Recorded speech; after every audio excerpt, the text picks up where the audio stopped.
that is something that is increasingly apparent, that people do want to relive those experiences, whether they already went to the show that was being recorded, then they want to rewatch it again and again. Hello, and after a short summer break, welcome back to Music Ally Focus with me, Music Ally's editor, Joe Sparrow.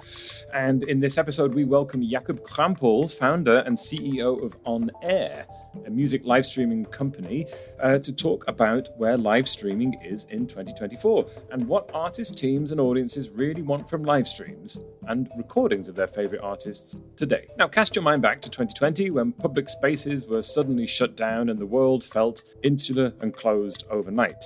Live streaming became wildly popular straight away, and in fact, this podcast began in those circumstances too.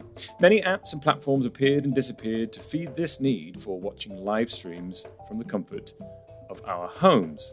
Now, a mere 4 years later, live streaming has matured and the froth has died down. So what is that space like now that it is no longer the buzzword of the moment? How healthy is the live stream ecosystem today compared to the frothy ecosystem of a few years ago? And how are artists using live streaming as part of their strategy today? And what do audiences and superfans really want from live streaming now that they can go to gigs again? We asked Jakub to explain it all.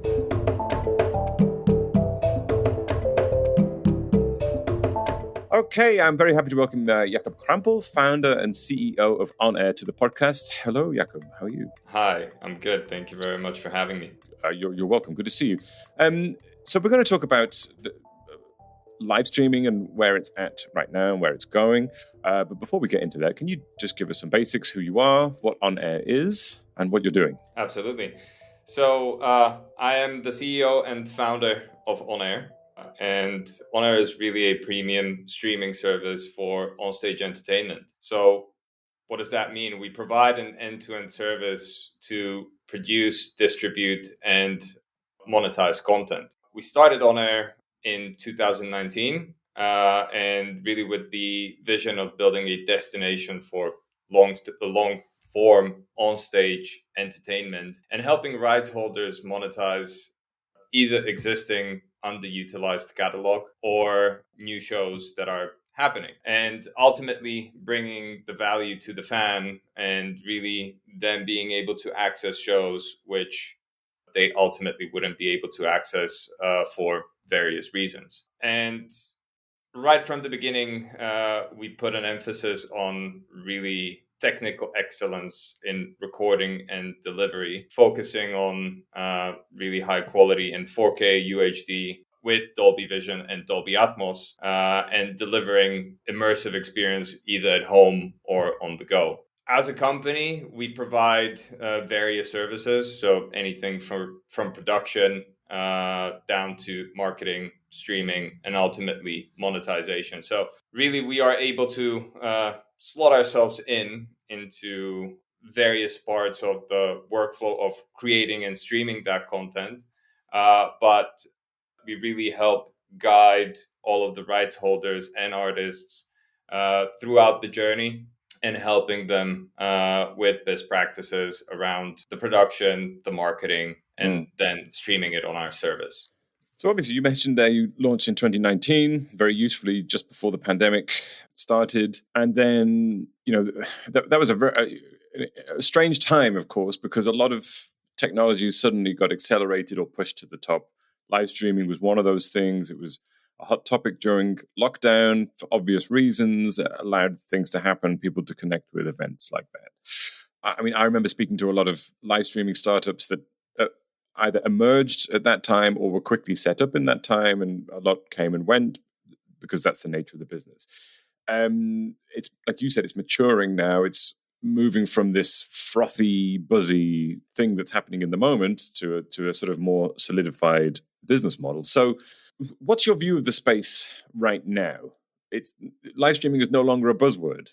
In fact, a lot of people aren't talking about it now as they were then. So what does that mean? Where is it now? And how is it slotting into what people are doing? So you're absolutely right. During COVID, there was all of a sudden an explosion of services coming into the market. And I think it was a combination of a few things. And that is, on one hand, you had the need for artists to either supplement their income or also look at how do they actually deliver entertainment, right? There was, on the other hand, there was a big need for entertainment. People were hungry for content. They were at home, and really you had that kind of explosion of content at that time as well. But also you had quite a few companies, such as a few companies that were ticket sellers and promoters, thinking about, okay, what do we do now? Because we obviously can't host in-person events. So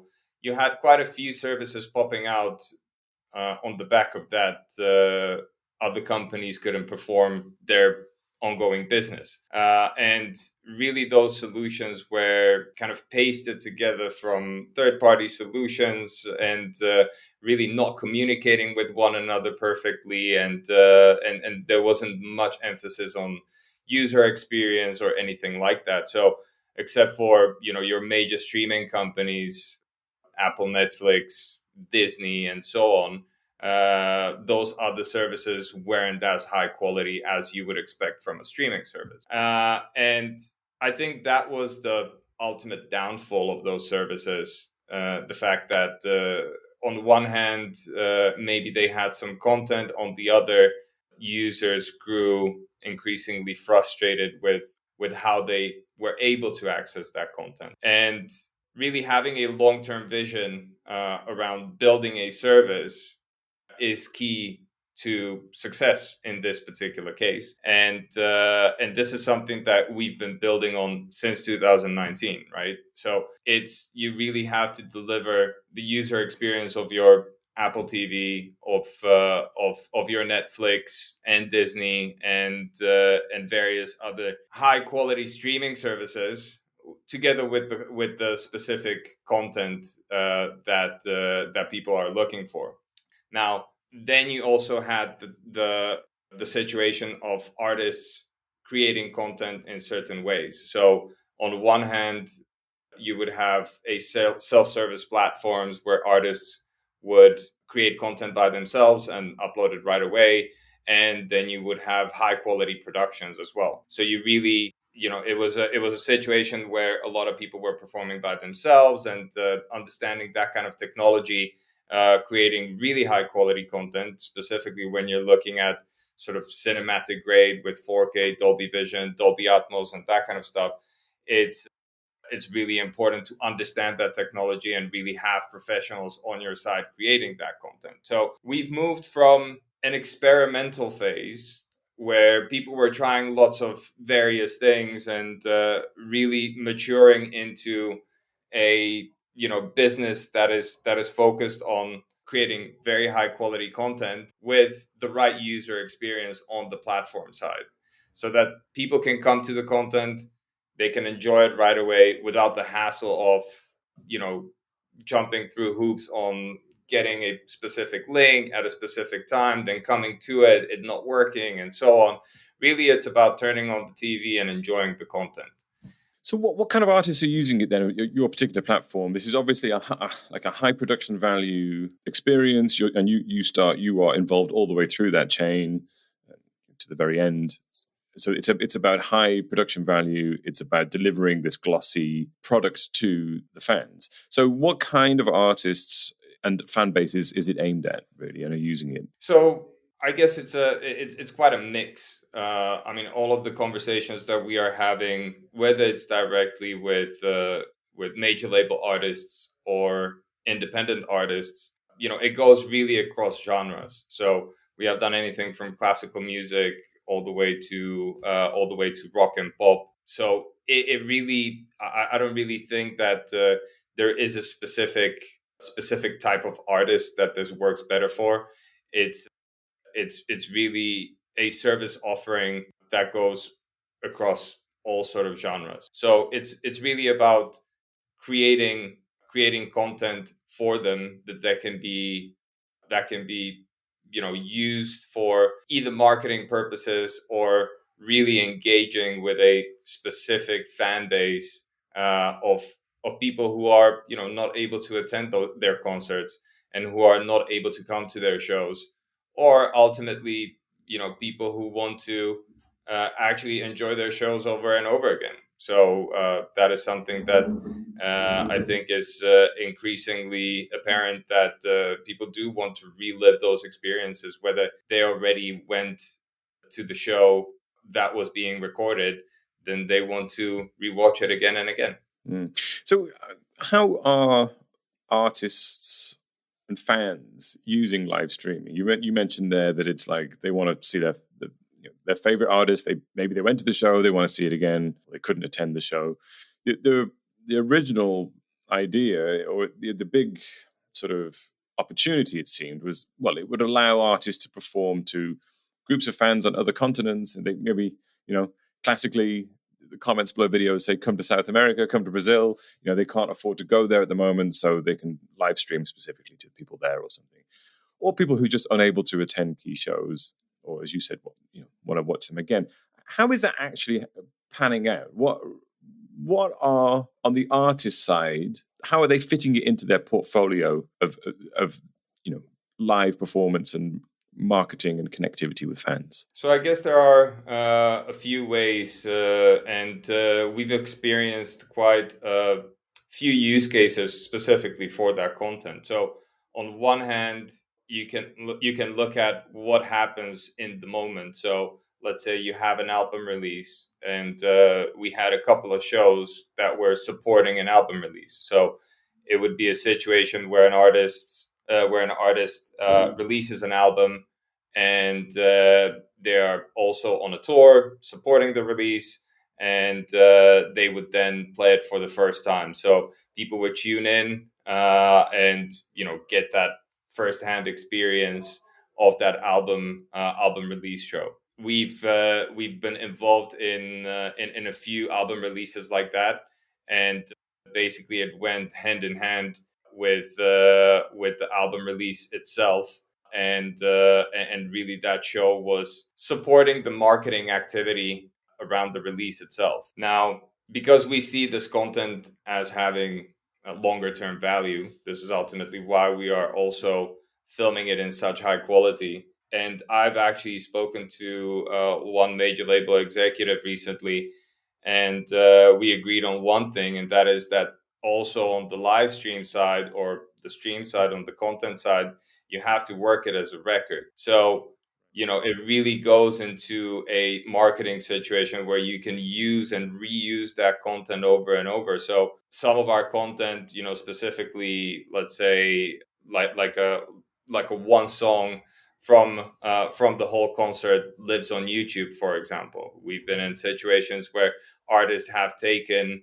recording of their show, and they have released it as a video on YouTube for a particular single. So they can be using that as an activity for single releases. We have also had artists that have used the audio for a vinyl release.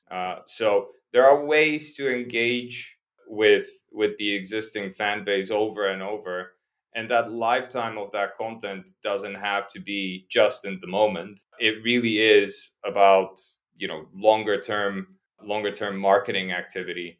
And obviously, then you have also social media releases and so on, which go to the much more day-to-day activity. So thinking about live streaming as something that is ephemeral and lives in that window of time is perhaps the wrong way to look at it at this level. It's more about building a sort of wider ecosystem of opportunities from this recording, and like a DVD release of a concert or something like that, essentially. Absolutely. I mean, obviously, the DVD release is one thing, and that's kind of a thing of the past, we think, because right now the physical medium, except for vinyl, is just not existent, I would say, and really people want instant access, so that instant access to that content is really crucial. But you're absolutely right. There's various ways to engage with that content, and if it's really high quality content, we see actually all of it being we see big parts of it being released also on social media, and just creating content longer term also for the artists themselves. So one of our services that we provide,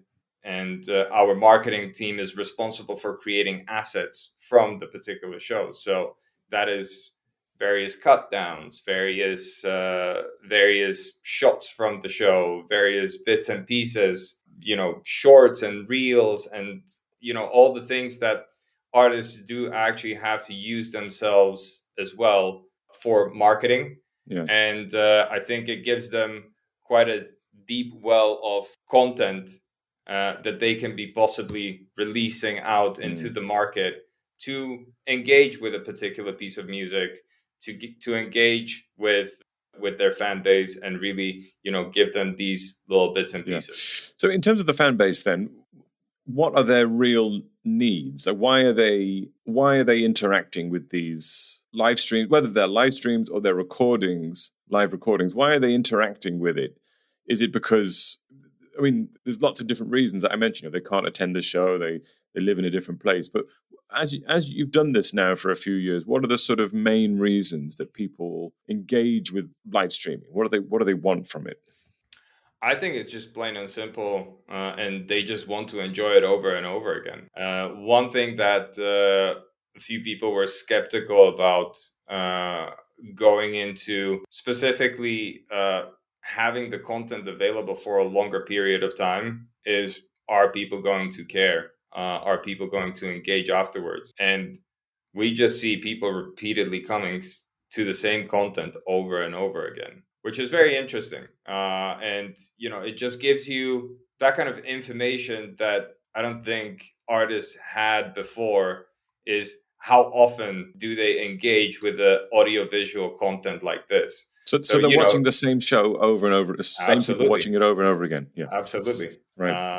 So it's really interesting to see that people will just come back to see the same show, and really listen to their favorite artist and watch their favorite artist. And you mentioned a lot the high production value here, and I can see that this is obviously important. But obviously, if you're an artist or an artist team and you're looking at creating a piece of media that is going to be, as you've said, watched over and over again, and if it lives for a long time, it makes sense to have that sort of high production value, which is what you're doing. We're in a sort of time at the moment where there's really two approaches to video content, and there is the sort of ultra low budget version. We can talk about this in a very broad sense: YouTubing, TikTok, or we can just focus onto, let's say, streams of performance. You can have that ultra sort of authentic feeling fan experience shot on a phone, and that really connects with people because it feels real and that they're there. And then you have the other end, which is the high production value version, and there doesn't seem to be much of an in between. It's going one way or the other. I know you're on the high production side of things, but how does that balance work? Is it some artists sort of gravitate more towards one side than the other? Is this something which you make it only works for certain artists? It's a good question. I think each one of those types of content has a different use. So when you're specifically talking about content on TikTok, content on Instagram, and something that is user generated, in this case, fans and people that are in a specific concert, it has a different, I would say, marketing use than the long form, very polished, high quality content. So I think there's a difference. And to your question, whether or not it is one or the other is more applicable to a type of artist, I don't really think so. I think it's both are applicable to all artists, and it's just a matter of how it's being used. So on one hand, that social content is something that you would engage with on a day-to-day basis, and you kind of scroll through and you see, oh, what, this was a great moment. But ultimately that can drive the kind of interest in the longer form, really high quality content, where you say, oh, hey, what, people were enjoying themselves so much at this concert, let me see what it was about. Oh, it's actually available on air, and I can watch this, and I can really be part of that crowd. And you've mentioned there again, people watching the same recording of a concert over and over again. I remember I did this when I was younger as well, albeit with VHS tapes. That sounds like superfan behavior. Now, of course, super fandom is the buzzword of the moment, and people are looking at ways of engaging those super fans, keeping them happy, and also looking at them as a revenue stream. So I imagine that this is something which fits in with On Air's plans, right, around live streaming and providing content. So how could an artist team look to integrate this kind of video and streaming into getting something for their super fans, do you think? Yeah, so you have I mean, obviously, super fans are still the major driving force behind this. So the people who are buying this content are the super fans, I would say, and we see really engagement from the most engaged group that the artists have. Now, how do they look at that, and how can they potentially reward them, and so on? It's really a question of, again, how do they want to use the content? So, in many of our situations and many of our productions that we were involved in, it's a matter of content rollout, let's say. And when you look at that, we have done, exclusive rollout for fan club 24 hours before it went live, and they would be able to get some discounts, or we would look at special fan giveaways. So there's various ways to engage the super fans on basically activity which is linked directly to the stream, and you would be able to bring them then through that stream to something that an engagement that they wouldn't have before. So it's really a matter of working out a proper marketing strategy, and really thinking about, okay, what are the fans looking for. So this is always a conversation that we have with the artists and their management teams about, what is the activity that follows this live stream, and how can we help you engage the right audience with that particular stream and with all of the marketing activity that is happening around it. So, when I say we did a vinyl release, or our audio was used for a vinyl release, that means that, that was being planned beforehand, and it was a situation of, okay, what the on air stream live audio was great. Can we use it? And yeah, we would obviously support that kind of activity. So it's a matter of understanding of the superfan behavior, which mostly comes from the artist, and then how can we give something back to them, and something that would really make them feel special.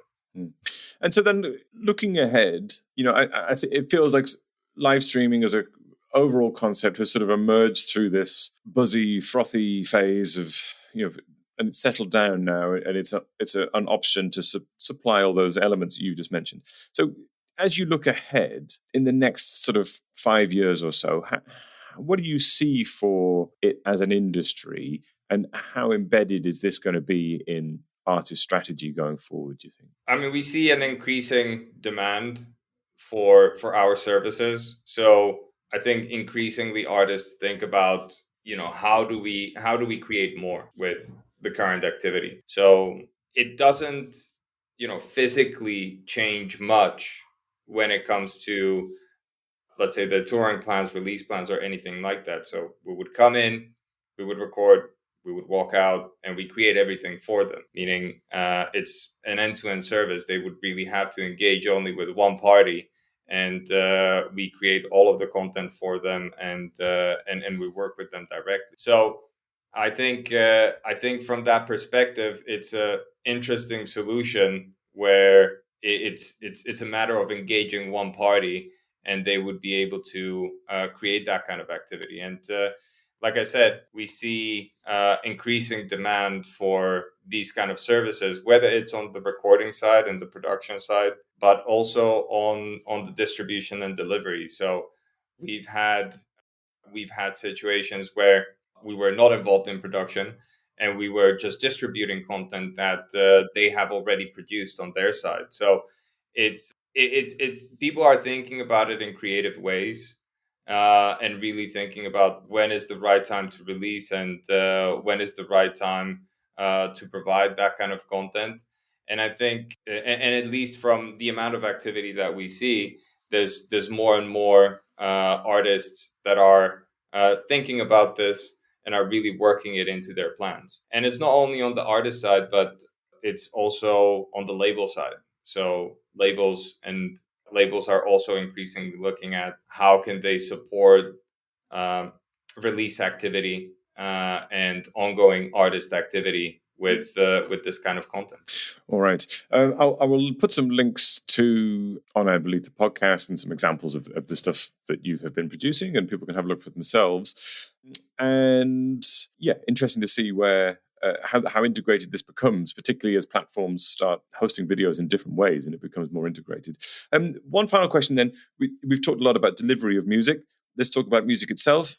If you could only pick one piece of music to listen to for the rest of your life, what would it be? That's a very good question. Wow, I really don't know. Oh, no, yes, I do know, actually. Wrong. So I will start from the beginning. I mean, I did grow up on a lot of soul and hip hop, but actually, one of my most favorite albums ever is Led Zeppelin. Song Remains the Same, the live version from Madison Square Garden. Oh, why? Why is that one so high in your list? I don't know. It's something that my father played to me from a very young age, and somehow the song "No Quarter" is just one of my all-time favorites. And the way it was performed on that album, and again, it's a live album, Right. is just insane. And when you hear it really in high quality, on really good speakers, it's just mind-blowing for There some you go. reason. And it's no coincidence that all these years later you're doing the same thing but for other artists as well. Hey, so there you Absolutely. go. Yeah, It's all in the stars. Okay, Jakub, thanks for joining us. absolutely. Joe, thank you very much for having me. Take care.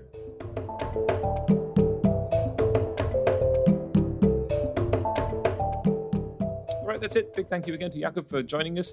And if you found that interview useful, please do share the podcast on with someone else. If you want to get in touch with me, I would, of course, love to hear from you. You can email me as ever, Joe@musically.com.